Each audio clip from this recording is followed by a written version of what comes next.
Segway is the world's #1 electric scooter company. They've made self-balancing scooters, 2 of the world's most popular commuter scooters, and they've even made a couple 100-pound super scooters. But for some reason, Segway Ninebot has never made an off-road scooter. Until now. This is the brand new Segway Ninebot ZT3 Pro, and it's the first time we get an off-road scooter with the reliability of Segway.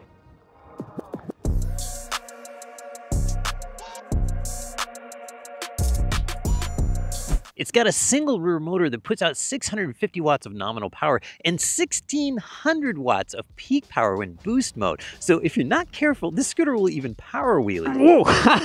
Oh my God. It's got full suspension with a motorcycle-style front fork, a monoshock out back, plus it's got big 11-inch hybrid off-road tires, so you've got everything you need to go riding in the dirt. It's got a bigger battery and more top speed than a Ninebot MAX G2, and it's got a steel frame that would look right at home on a motorcycle. But before you get too excited, let me tell you what the ZT3 Pro is and what it is not. This is not a successor to the GT1 or GT2. With a claimed top speed of 24.9 miles per hour and a pre-order price of $949, you might think of this as a slightly faster off-road version of the Ninebot MAX G2. But the ZT3 has a ton of new features, and the performance tests were really surprising. In boost mode, this was the fastest single motor hill climber we've ever seen for the price. Let's see what the ZT3 Pro looks like right out of the box, but stay with us because right after that, we're gonna do a top speed run and then go head to head versus the Ninebot MAX G2 on the ESG test hill. Let's see what the ZT3 Pro is like right out of the box. It's nicely packaged, it's got labels everywhere. Inside the box, we've got a tool, we've got the fasteners, and then all of your manuals. And then this charger, it looks really small, but it's actually really big where it counts. It's got 3.9 amps of output. That's about double what we're used to seeing these days. So this is gonna charge really fast. These tires are huge. Assembly is about as easy as it gets. You just pop out the stem and then install 4 fasteners, 2 on the front and 2 on the back. This is a very good looking scooter. Check this thing out. Detail going on here. With a frame sticking out the front. Okay, watch this. It has the coolest flash screen. Nice. Let's check out the speeds in each of the riding modes. So I'm in walk mode now, and I've got 3 miles per hour. But the weird thing about walk mode is it's automatic. Nobody's driving right now. Eco mode goes 9 miles per hour. Drive mode, 16 miles per hour. And sport mode, 25 miles per hour. Now I'm going to check the top speed and acceleration of the Ninebot MAX G2 versus the ZT3. And there's something different going on here because the ZT3 has a special mode in the app where you can sort of do like a launch mode. I'm going to test that on and off to see how different that is and how much faster the ZT3 is from 0 to 15 than the Ninebot MAX G2. First up is the Ninebot MAX G2. It's fully charged, tire pressure aired up, and all the app settings set for maximum performance. 1, go! All right, 13, 17, 18, 19, 20, 21, 22, and we're maxed out. I haven't even hit the normal starting line yet. But I'm gonna hold it here for a while just to make sure we've got the top speed just absolutely maxed out.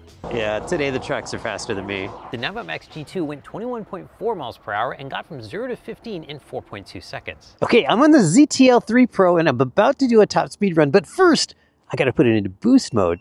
And to do that, well, first I'm gonna take it out of park mode because it just went in. I'm gonna hold the brake lever down and then hold the throttle for 3 seconds. 1, 2, 3. Where is it? There it is. Boost mode. I don't know if you can see that. We are in boost mode. Let's go. 3, 2, 1, go. Whoa. Oh my God. Okay, I'm gonna have to, I wasn't ready. I didn't expect that. It did a little wheelie there. I'm all the way forward. 3, 2, 1, go. Okay. That's pretty strong. 16, 18, 20. Wow. 25. And that's it. I haven't even hit the driveway yet. I'm going max speed. So yeah, this scooter has a lot more power than it's really being allowed to use for top speed. But it means you're gonna get great acceleration. You're just, you're just gonna limit out pretty fast on the top speed. It's satisfying. 25 is not a bad top speed. Noticeably faster when you're riding around than 22. And, but so much power. All right, here we go. Opposite direction speed run. Gonna hold the brake on the throttle, put it into boost mode. Okay, it beeped. There we go. We got boost mode right there. Go. Good strong launch. And look at that, I can barely look down by the time I'm going top speed. And I can just feel it bouncing off the speed limiter here. It's not a bad feeling, but you can really tell that it's speed limited, not power limited. Go! Oh wow, that is a very different launch in non-boost mode. It's pretty different. But we'll see in the times when I do the analysis at the end here. Still the same top speed of 25 miles per hour, and I could feel it limiting out. But that was a very, very different launch. ZT3 Pro's ESG official top speed is 24.7 miles per hour, 3.3 miles per hour faster than the Ninebot MAX G2, and it's exactly the same top speed whether you're using boost mode or not. The ZT3's 0 to 15 time with boost mode on was 2.8 seconds, which makes it the fastest accelerating single motor scooter we've ever tested under $1,000. It was 1.2 seconds faster to 15 than the Ninebot MAX G2. Now it's time for the hill climb test, and we're going head to head with the ZT3 Pro versus the Ninebot MAX G2. And I'm gonna do it two different ways. I'm gonna run the ZT3 Pro in regular sport mode and then with boost mode turned on. All right, Ninebot MAX G2 hill climb test. Got the latest firmware, got the app turned up for maximum performance, and I'm in sport mode. Let's go. One, go. The Ninebot MAX G2 climbed the ESG test hill in 13.1 seconds, half a second faster than when we first reviewed it. Let's put the ZT3 into regular sport mode and see if it can beat the Ninebot MAX G2. Okay, here we go. ZT3 Pro hill climb test in regular sport mode. Go! Okay, pretty mellow start. But then the speed picks up as we get up the hill. I'm up to 16, 17, 18, and accelerating. The ZT3 Pro climbed the ESG test hill in 11.8 seconds in sport mode, way faster than the Ninebot MAX G2. Now, let's see what the ZT3 does in boost mode. One, go! It's hard to launch this without wheeling. I have to really get forward. ZT3 hill climb in boost mode. Go! Okay, good launch. So much quicker. 16, 17, 18, 19, 20 by the top of the hill.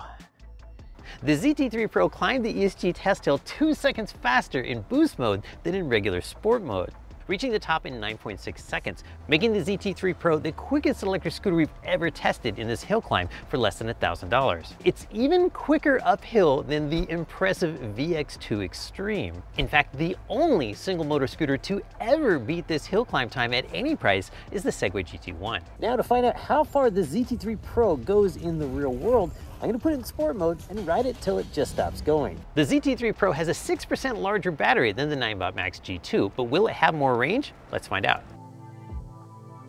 All right, we're reaching the end of the range test, and the last bar, this is kind of interesting. Pretty much as soon as it hits it, it turns from blue to red. It's really bright. This whole screen, in fact, is just so easy to read. I'm curious to see how much further this is gonna go though, because these Segways, they tend to really stretch out that last bar. Okay, it's 1.5 miles later, and the red light's gone from solid red to blinking red, and I can feel the speed dropping. So I think we're getting close to the end.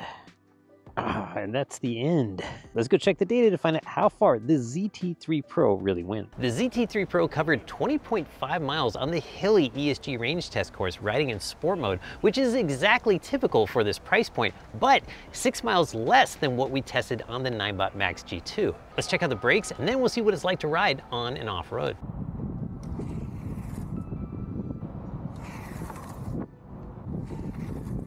The ZT3 Pro stopped from 15 miles per hour in 11.3 feet, which is almost a foot shorter than the Ninebot Max, and that's due to the dual disc brakes. Now, they did something kind of conservative here, and this is so Segway.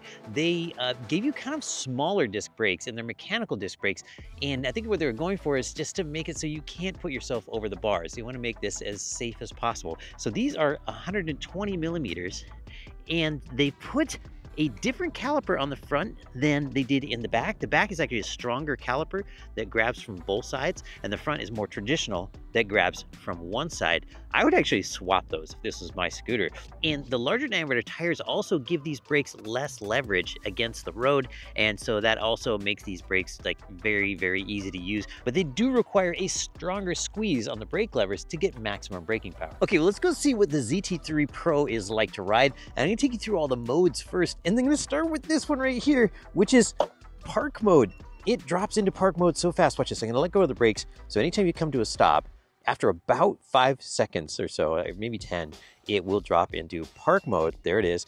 And then the throttle won't respond. This is to keep you safe when you're in zero start mode. Now, to get out of park mode, you can either kick off or you just pull the brakes and you're off and ready to go. So I'm gonna start in walk mode, and that mode doesn't drop into park. It will just stay there forever. We're going about 3 miles per hour. It's, kind of appropriate for being around other people who are walking, I suppose. Let's try the next mode, which is eco. All right, here we go. Eco from a standing start.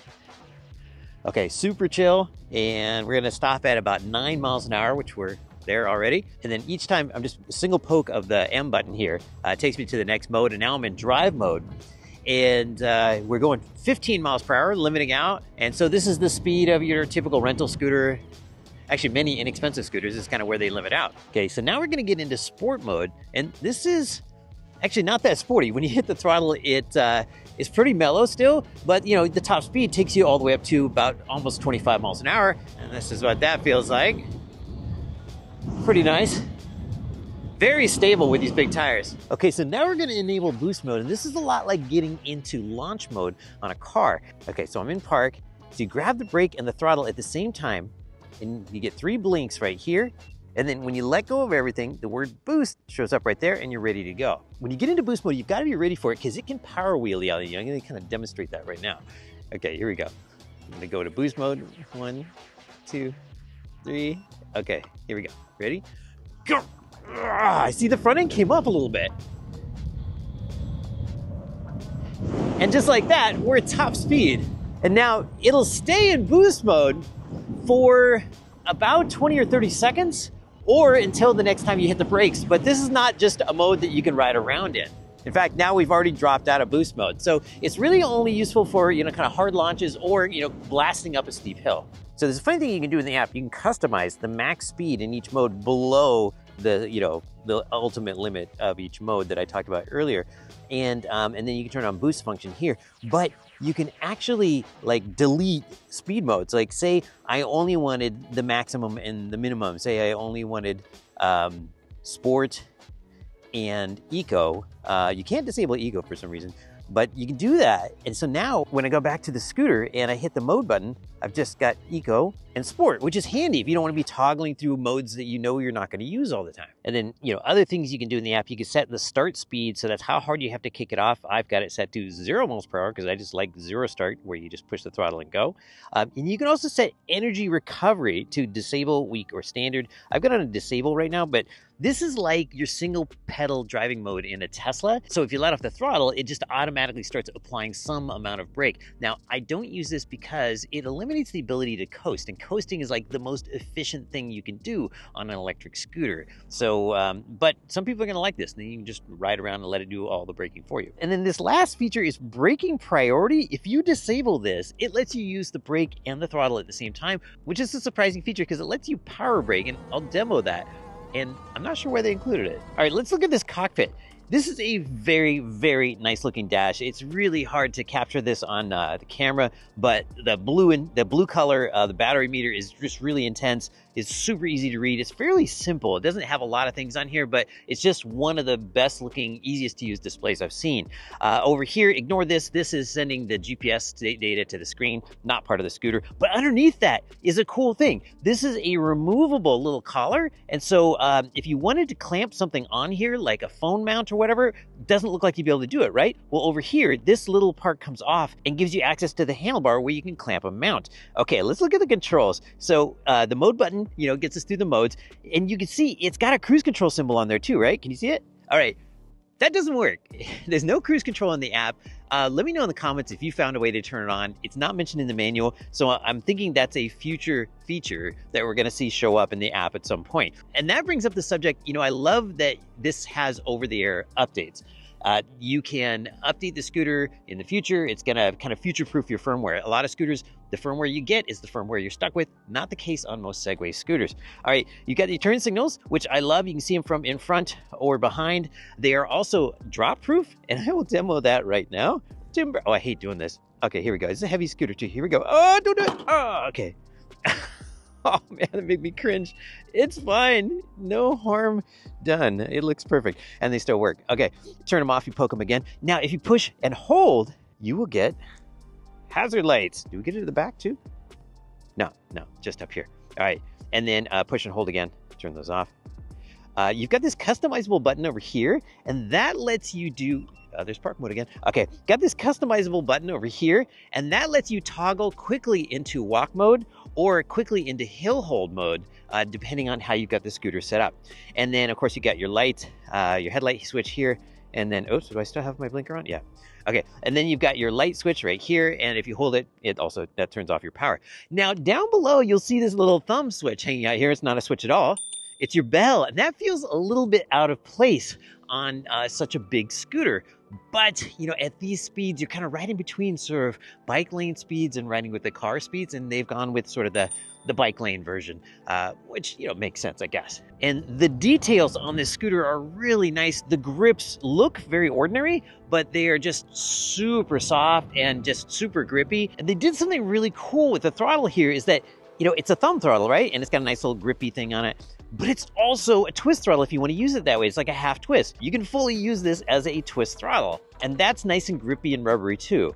And the headlight, you can't really see it here because it's daytime, but it is super bright. It's 4 watts, which is about 1 watt more than the brightest headlights we usually see. And then, but let's just talk about what this is like to ride.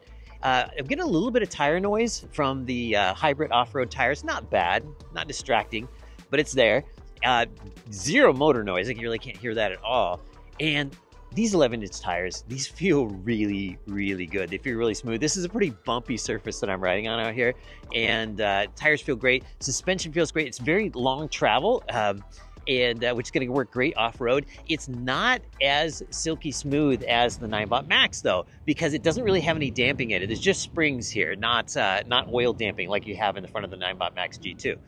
Now, one thing I should point out about the suspension is, unlike the Ninebot MAX G2, this suspension is not adjustable at all. You don't have any damping, obviously. You also don't have any preload adjustment, so you just kind of get what you get. And for me, at 165 pounds, it sprung just, you know, a little stiff. We'll see how that feels later on in the dirt, but on the road, you know, a little stiff at 165 pounds. And they call this whole suspension system Segride, which is, you know, really a combination of the big tires, the suspension, and then also this steering geometry. This stem leans back more than most stems, and the more it leans back, the more stability you get. But that can sometimes also end up crowding the rider. So what they've done is, just like on the E2 Pro, they've curved the stem forward right here, and so the dashboard doesn't end up in your lap, and you've still got plenty of room to ride, and you've got great stability. All right, so let's take a close-up look. Now, if you look online, you'll see that there are accessories, like there's luggage, there's a seat that you can mount in here. But you look at the scooter, you're like, where does that all go? Well, let me show you this. All right, so there are these little covers, and you don't really notice them at first, but you get in there, boom, and they just pop right off. And there you go. So there are your mounts for your rear luggage. There, and if you don't need it, you just pop them back in. And then if you want to mount the seat, well, you got to peel away a little bit of the rubber and unscrew these screws. Then this little cover comes off here, and you can mount the seat. It's got a really cool looking charger cover, and you really can't miss this with all the red. A nice rubber cover right here. And I love this plug-in position. It's the best because if you're plugged in and the scooter falls over, it's not going to get damaged. The charger is beefy. It's 3.9 amps and has one of the thickest cables I've seen on a charger.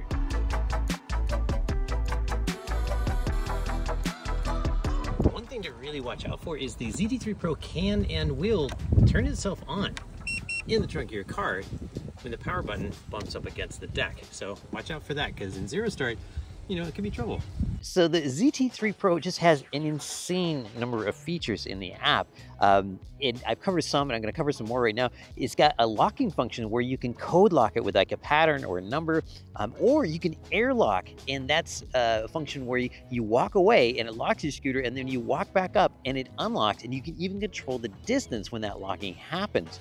And then you get into the abnormality alert, and this function now I've got it set. If I start rolling the scooter around, it starts complaining, And this is not the best mode if you're gonna put it in the car, because it will drive you bonkers. You're gonna have to pull over and turn this feature off. And then one of the more famous functions is you can add your scooter to Apple Find My and track your scooter from anywhere in the world. There are literally too many functions for me to even cover in this video, so I'm just gonna list them on screen here along with what they do. You get a lot of scooter for your money here, and that's a good thing and a bad thing, because this is a 66-pound scooter, where the Ninebot MAX G2 is 55.3. The stem folds down pretty easily, with this latch right here, and then you've got to pop this guy down, and it goes into this slot right here. But when I was loading and unloading, I did have it pop loose a couple times, so always check that it's latched before trying to pick it up. Let's go see what it's like to ride the ZT3 Pro in the dirt. All right, so I'm starting off in walk mode, and this could be handy if you're on a trail, but it's actually no fun for actually riding, so let's skip that. All right, eco mode, that's pretty good. I mean, if you're loose stuff, this might be okay, but I really think that drive and sport are the way to go. And in fact, there's drive. You know, I think I'm just gonna go for sport mode. I think sport mode is mellow enough and controllable enough that it's just gonna be the mode you're gonna wanna use all the time. For me, on-road and off-road. And in a minute, we'll try boost mode and see if it gets too crazy or not. Right away, I'm noticing the long suspension travel is really working here. And in fact, the stiffer suspension kind of starts to make sense. I don't feel like I'm gonna come anywhere near bottoming out. Yeah, this just works. And these 11-inch tires feel really good too. They're really handling all of the rocks and bumps I get into. Definitely better than 10-inch tires off-road. Something else that starts to really make sense off-road is the 25-mile-per-hour top speed. I'm going about 23 right now, and it really starts to feel like about the limit, even with the hybrid off-road tires. Okay, let's pull over and try boost mode. Okay, I've got boost mode enabled. You have to really come to a stop to get that mode to click in. Let's try it and see if it's too crazy or not. You know, that's not bad. It didn't do anything crazy. I'm in deep gravel right now. All right, well, I gotta give the ZT3 Pro a thumbs up for dirt riding and gravel roads. It's a lot of fun. These 11-inch tires definitely make a huge difference, especially with the hybrid off-road tread. And the long travel suspension really helps too. Pros of the ZT3 Pro include, you get an off-road scooter with Segway reliability, excellent hill climbing, and just an insane amount of engineering per dollar, both in the app and just anywhere you look on the scooter. Cons include, it weighs 12.5 pounds more than the Ninebot MAX G2, it's got a little bit less range than the Max, and the suspension isn't quite as buttery smooth as the G2. If you think the ZT3 Pro might be for you, use the link in this video's description. You can pre-order it now, and shipments start in late October. Using the link helps support our channel at no cost to you and helps us keep testing and reviewing more electric scooters. I'm Paul Somerville from Electric Scooter Guide. Don't ride like me, but do remember to always wear a helmet.